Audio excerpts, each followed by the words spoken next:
Hey there, I'm Emily, host of the 3315 Hear the Blessed, the show where we talk about being a young Christian in crazy times.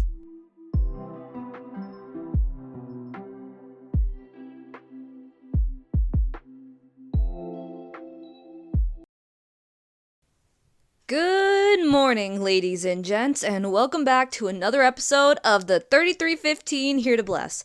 Today, we're going to be talking about something we're pretty familiar with, I think, especially with how much it's been creeping into our lives, AI.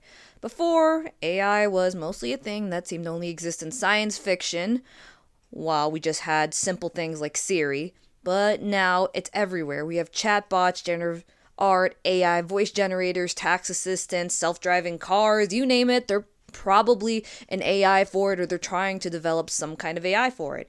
And in a time where we are already so reliant on technology, it seems whether we like it or not, we are stepping into a time where we will become reliant on AI. So, what does this have to do with being a young Christian?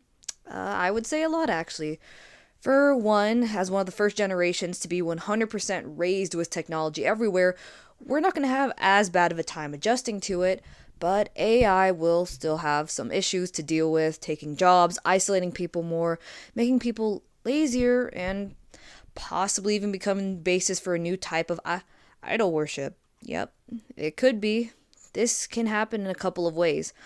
One, probably what you're thinking when you hear idol worship is it become some kind of god or concept to follow, and that has already happened. I'm not sure if this church is still around, but there was a church called the Way of the Future Church that worshipped AI. So that's the first way it can happen. We have to remember idol worship is a sin. That's one of the 10 commandments. You are to worship no other god but the one true God. And AI is not something that can save you or change your life.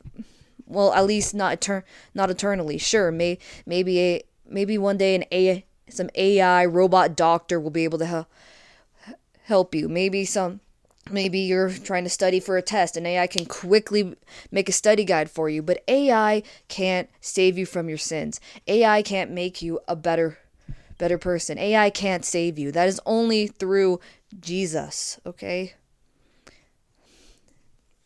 And as Jesus said in Matthew chapter 6, you can't serve two masters. You either hate one and love the other. You can't serve God and money. And this does not just apply to money. This can apply to anything that you spend so much time and effort towards, you basically serve it. In the case of AI and it being everywhere, now we have to be careful. I'm sure you've heard of people preferring to talk to chatbots of real people, possibly forming friendships or even falling in love with them. And yeah, that's letting it become a master over you. And then they're just trying to use AI with religion. One case that I have seen is people using an AI Jesus to talk to people in confessionals, which is not right in the slightest. AI should not be used to replace the Lord, because then people will worship that over the real Jesus. Or they think that's just okay. It's just AI, it's not real. But no, that's turning it into an idol. And what an AI can easily be changed to whatever someone wants it to be. So how do we know it's not collecting data on people? How do we know it's not going to give false doctrine? We have to use discernment. We have to be careful. Yes, the intentions are good, but that is also something that could easily be abused. And right now, with the way AI is getting pushed into everything without us getting a say in the matter, we have to be careful not to become over-reliant on it. Because then, before we even realize what's happening, it's become our master due to relying it so much, due to preferring it over people. Of course, those aren't the only concerns when it comes to AI. Those are just some major ones, especially as Christians. There are many more concerns that we will have to face as AI continues to change and spread. One major thing is how will it affect human interaction and development. We already have major mental health problems that can be caused by technology, and AI has the potential to add to that. The main issue being isolation. With AI replacing humans, it also replaces human interaction, and while that may not seem like a major deal, it is. Like I mentioned before, people are now preferring to talk to AI chatbots over real people. I've heard of cases of people dating chatbots and getting sad or depressed over it, and there's even one case, sadly, I believe, where someone even took their own life. We were made to be social creatures, to interact with one another, to have relationships, to form relationships with God, with people, but not AI.